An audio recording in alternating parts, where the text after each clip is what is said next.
Hello and welcome to Positively Ernest, where we explore the timeless wisdom of Dr. Ernest Holmes, founder of the Science of Mind. I'm Gary Takesian, your guide on this journey of consciousness renovation, where we examine our old beliefs and we replace them with new ways of thinking that help us create the fulfilling life we desire.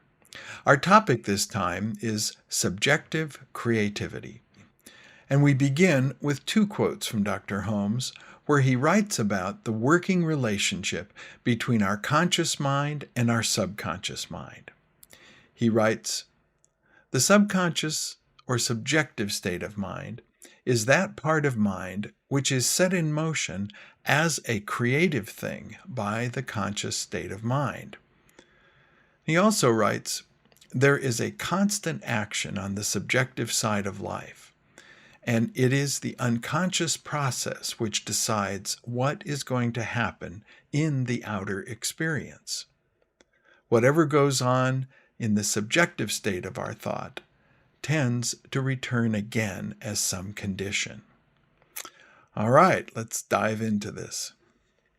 In these quotes, Dr. Holmes discusses one of the key concepts in the study and practice of the science of mind, and that is the major role of our subconscious or subjective mind as it relates to the creative process.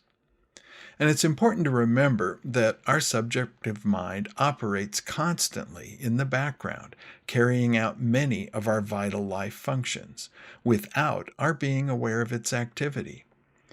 Now, in regard to the creative process, what Holmes is getting at here is the idea that our subconscious mind is also involved in our creativity to a degree that we might not have thought. He is saying that our subjective mind responds to the thoughts of our conscious mind and then automatically goes to work bringing the results into our experience. Dr. Holmes often refers to this process as the law of mind in action. And by describing it as a law, he puts forth that it is always available, always in operation, working from our conscious thoughts. He also teaches that the nature of our subjective mind is impartial, having no judgment about what it processes.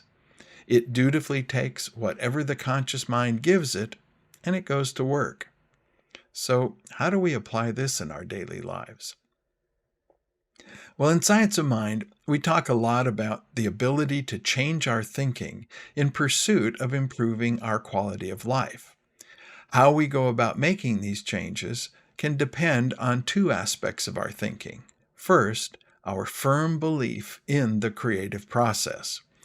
Dr. Holmes sums it up this way: "The only question is whether or not we believe in a power greater than we are that we can use, and whether or not we actually believe that this power is ready, willing, and able to respond to us." We see these ideas of belief and faith over and over again in Holmes' teachings. The second aspect is the quality of the conscious directives that we give to our subjective mind. It's kind of like the old computer adage, garbage in, garbage out, though I like to think of it more as quality in and quality out. But you get the idea. He is saying here that in bringing about the changes we desire, we must have an unwavering belief in the process and definite intentions or desires that we wish to manifest in our experience. For me, this is the very essence of the New Thought philosophy and why I call this subjective creativity. When I first learned about this teaching, I found the idea enticing, but first I had to come to terms with my upbringing in a Christian, church-going family.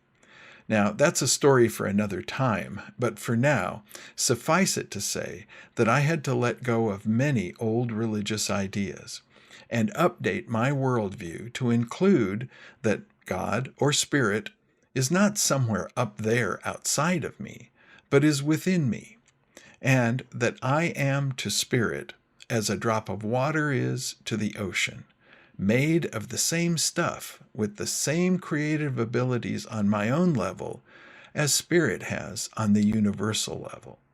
That realization that I can use this subjective creativity to improve my circumstance has literally been life-changing. So I'd love to hear your take on this. Do you resonate with this idea of consciously directing your subjective mind for the outcomes you desire? Leave your thoughts with us below.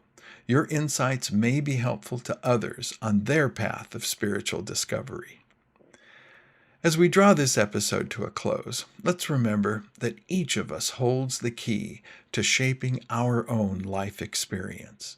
Embrace the power of your subjective creativity and step in to your true potential.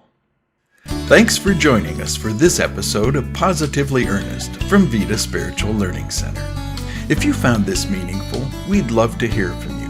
Please leave a comment, question, or suggestion below. And for more information, you can visit our website at vidaslc.org. where you can also make a tax-deductible contribution to support our free programming. Remember to like, share, and subscribe so you can be notified of future programs. And thanks. We'll see you next time as we are Positively Ernest.